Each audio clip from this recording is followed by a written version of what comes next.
Hi guys, welcome to I dream. నేను మీ Chanakya. So మనం చేసే ఇన్వెస్ట్మెంట్స్లో కొంచెం అయితే డైవర్సిఫైడ్ ఇన్వెస్ట్మెంట్ పోర్ట్ఫోలియో అని చెప్పేసి మనం వింటూ ఉంటాం. అసలు ఈ పోర్ట్ఫోలియో అంటే ఏంటి? ఇన్వెస్ట్మెంట్స్లో ఈ పోర్ట్ఫోలియో అనేది ఎన్ని రకాలుగా ఉంటుంది?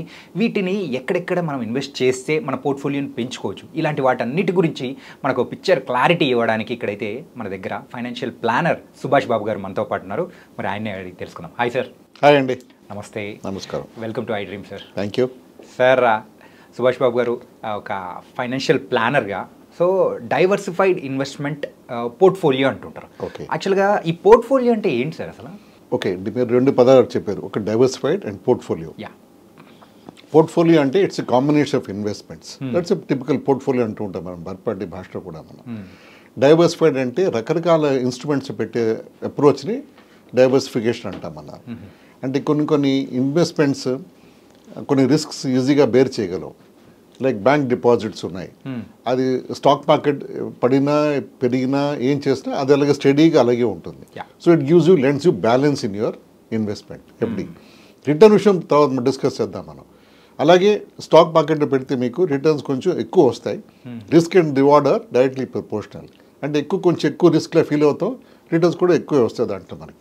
దాంట్లో కానీ స్టాక్స్లో పెడితే ఇట్ వాస్ అనే నెంబర్ గేమ్. అంటే ఏంటంటే ఎప్పుడు వస్తుందో ఎప్పుడు పోతుందో అని తెలియకోకుండా ఉంటుందన్నమాట. సో ఇప్పుడు నాలాగా నేను జాబ్ చేసుకుంటూ ఇన్వెస్ట్ చేయాలి అని అనుకుంటే సో అక్కడ లాసెస్ ఎక్కువ ఉంటాయి కానీ పాజిటివ్స్ అనేది తక్కువ ఉంటాయని నేను విన్నాను. సో దీని గురించి మీరేమంటారు సార్? స్టాక్ మార్కెట్లో ఇన్వెస్ట్ చేయాలా అసలు చేయకూడదా, చేయకుండా మనం మన ఇన్వెస్ట్మెంట్స్ గ్రో చేసుకోగలమా, మన ఫైనాన్షియల్ గోల్స్ మీట్ అవ్వగలమా అంటే answer is it is difficult to really grow you wealth without investing in stock markets. Okay. ఎందుకంటే కరెంట్ ఇన్ఫ్లేషన్ లెవెల్స్ దాదాపు 7% ఉన్నాయి ఇండియాలో ఇప్పుడు. సో మన investment return should be more than 8% to balance out inflation. అప్పుడే మన డబ్బు వాల్యూ పెరుగుతుంది, అప్పుడే మన లైఫ్లో గోల్స్ అచీవ్ చేయగలం, ఫైనాన్షియల్ గోల్స్ని. సో మిగతా స్టాక్ మార్కెట్ దగ్గరికి వెళ్ళకపోతే మనం రిటర్న్స్ అన్ని బ్యాంక్ డిపాజిట్లు 5-6%, 7% ఉంటాయి. గోల్డ్ కూడా 7-8% వేస్తుంది, barely meeting the inflation. So we are not actually crossing inflation barrier. అలాంటప్పుడు మీ investment is not any meaning, making any much meaning. So we have to necessarily invest in stock markets. So దాని విషయం మనం ఎలా invest చేయాలి అనేది మనం definite discuss చేద్దాం మనం. Back to portfolio. So equity ఎంత ఉండాలి, డెట్ ఎంత ఉండాలి, రెండు కంబైన్ చేసి కాంబినేషన్ ఎంత పెట్టుకోవాలి అన్నదానికి కొన్ని అప్రోచెస్ ఉన్నాయి. దాన్ని డైవర్సిఫైడ్ పోర్ట్ఫోలియో అంటాం మనం. దీంట్లో చాలా థంబ్ రూల్స్ ఉంటాయి దీంట్లో. ఒక మనిషి 40 ఏళ్ళ మనిషి ఉన్నాడు, అది అంత ఈక్విటీలో పెట్టచ్చు అని నార్మల్గా, అంటే టూ మచ్ రిస్కీగా వెళ్ళొచ్చా అంటే answer is yes and no both. నార్మల్గా age 100 minus age should be is equity exposure. అంటే అతను 100 రూపాయలు నెలకి సేవ్ చేస్తున్నాడు, ₹1,00,000 అనుకుందాం సేవ్ చేస్తున్నాడు అంటే ఏడాదికి, దాంట్లో దాదాపు 60% can be towards equity. 100 minus 40 అతని ఏజ్ 60 కాబట్టి 60% అడ్వైజబుల్. ఇవన్నీ థంబ్ రూల్స్ ఇవన్నీ, గ్లోబల్ థంబ్ రూల్స్ ఇవన్నీ. రియల్గా 60 ఉండాలా, ఎక్కువ ఉంటే ప్రాబ్లమా తక్కువ ఉంటే ప్రాబ్లమా అని కాదు, కానీ బ్రాడ్గా అలా ఉంటే మంచిది అని ఎక్స్పర్ట్స్ ఒపీనియన్. మిగతా 40 ఎక్కడ పెట్టాలి? 60% ఈక్విటీలో ఉంటే 40% should be debt products. Debt అంటే ఫిక్స్డ్ ఇన్కమ్, దాంట్లో మీకు స్టాక్ మార్కెట్తో సంబంధం లేకుండా రిటర్న్స్ వస్తూ ఉంటాయి దాంట్లో. అంటే టిపికల్గా బ్యాంక్ ఎఫ్డీస్ అవ్వచ్చు, కార్పొరేట్ డిపాజిట్స్ అవ్వచ్చు, ఇవన్నీ కూడా 7-8% ఆ రేంజ్లో రిటర్న్స్ వస్తాయి దాంట్లో మనకి. దాని రిస్క్ తక్కువ కాబట్టి మనం దాంట్లో పెడతాం మనం.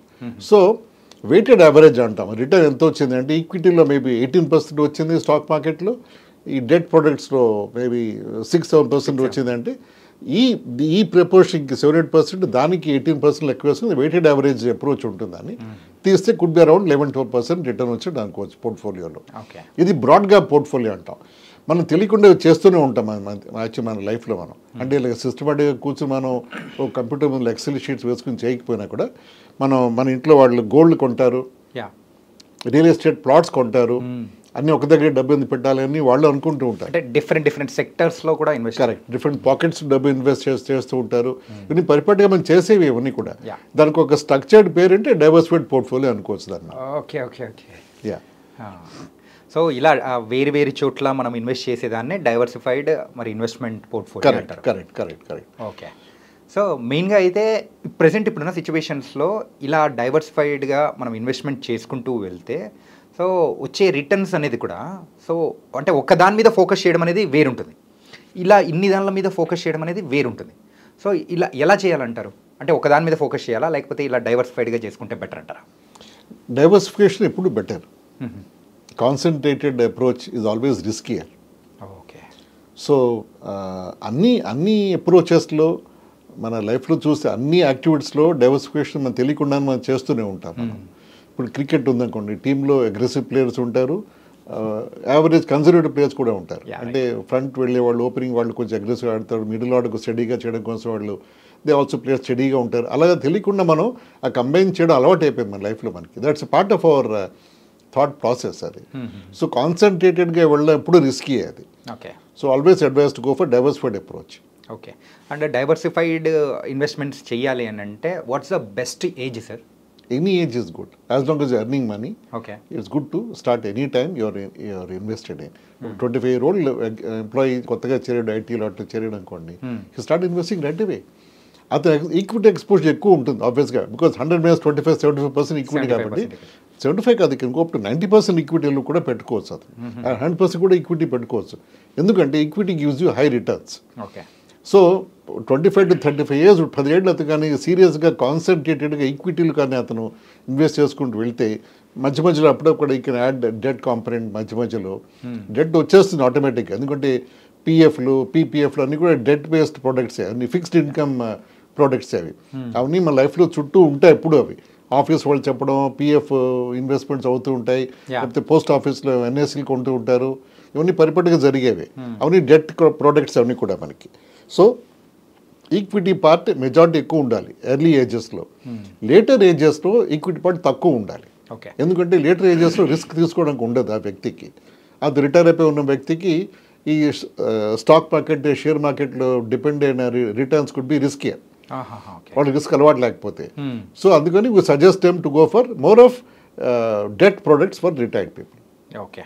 అది ఏజ్ బట్టి మారుతూ ఉంటుందన్నమాట ఈ proportion of the debt, equity and hybrid అనేది. కానీ మీరు చెప్పిన దాంట్లో బాగా నచ్చింది ఏంటంటే so 100 minus hour age. Correct. So అంతా అనేది మనం ఈక్విటీలో పెట్టుకొని మిగతాది డెట్ ప్రొడక్ట్స్లో పెట్టుకుంటే కరెక్ట్. సో మనం ప్లస్లోకి వచ్చేస్తాం. Correct correct. సింపుల్ మంత్ర సార్. అవునండి. ఈజీగా అర్థమైపోయే మంత్ర, చాలా చక్కగా చెప్పేశారు సార్. ఇండియాలో దాదాపు 100 మంది ఉన్నప్పుడు దాంట్లో 80 to 85% people are not ever basic financial planning. Yes. So అందరూ మనం పని చేస్తూనే ఉంటాం, ఉద్యోగం చేస్తాం, బిజినెస్ చేస్తాం, డబ్బు సంపాదిస్తాం, అన్నీ చేస్తాం. అసలు ఎక్కడ ఇన్వెస్ట్ చేయాలి అనేది చాలామందికి అవగాహన ఉండదు. అవగాహన ఉన్నా కూడా అది ఏదో రాంగ్ అజంప్షన్స్, రాంగ్ మిత్తో చాలామంది మూవ్ అవుతూ ఉంటారు. So that's unfortunate. అందుకే we always try to educate people on financial awareness. And ఇంకొకటి ఏంటంటే యాజ్ పర్ మరి లెక్కల విషయానికి వచ్చేటప్పటికి ఇండియాలో సో ఇప్పుడు ప్రెజెంట్ బిలో 5% ఉన్న వాళ్ళు మాత్రమే ఇన్వెస్ట్మెంట్ చేసి దాని ప్రకారం వెళ్తున్నారని కూడా నేను విన్నాను. Is it true? Absolute true. Okay. Very true, very true. అదే అంటే 5% కంటే తక్కువ ఉన్న వాళ్ళే ఇన్వెస్ట్ చేస్తేనే ఇంత వస్తుందంటే అదే పర్సంటేజ్ పెరిగిందంటే మన ఇండియన్ మార్కెట్ ఇంకెక్కడ ఉంటుందా అనిపించింది. అవునండి. Correct. Thank you sir. So మొత్తానికి అయితే డైవర్సిఫైడ్ ఇన్వెస్ట్మెంట్ పోర్ట్ఫోలియో గురించి కానీ సో ఎక్కడెక్కడ మన పోర్ట్ఫోలియోని అంటే మనం ఇన్వెస్ట్ చేస్తే మన పోర్ట్ఫోలియోని ఇంకా బాగా పెంచుకోవచ్చు అనేది చాలా చక్కగా చెప్పేశారు. Thank you sir. Thank you very much. Thank you. So guys, మరి డైవర్సిఫైడ్ ఇన్వెస్ట్మెంట్ పోర్ట్ఫోలియో అంటే ఏంటో కూడా మీకు అర్థమైపోయింది కదా. సో మరో టాపిక్తో మళ్ళీ కలుద్దాం. అంతవరకు take care. This is your Chanakya. See you.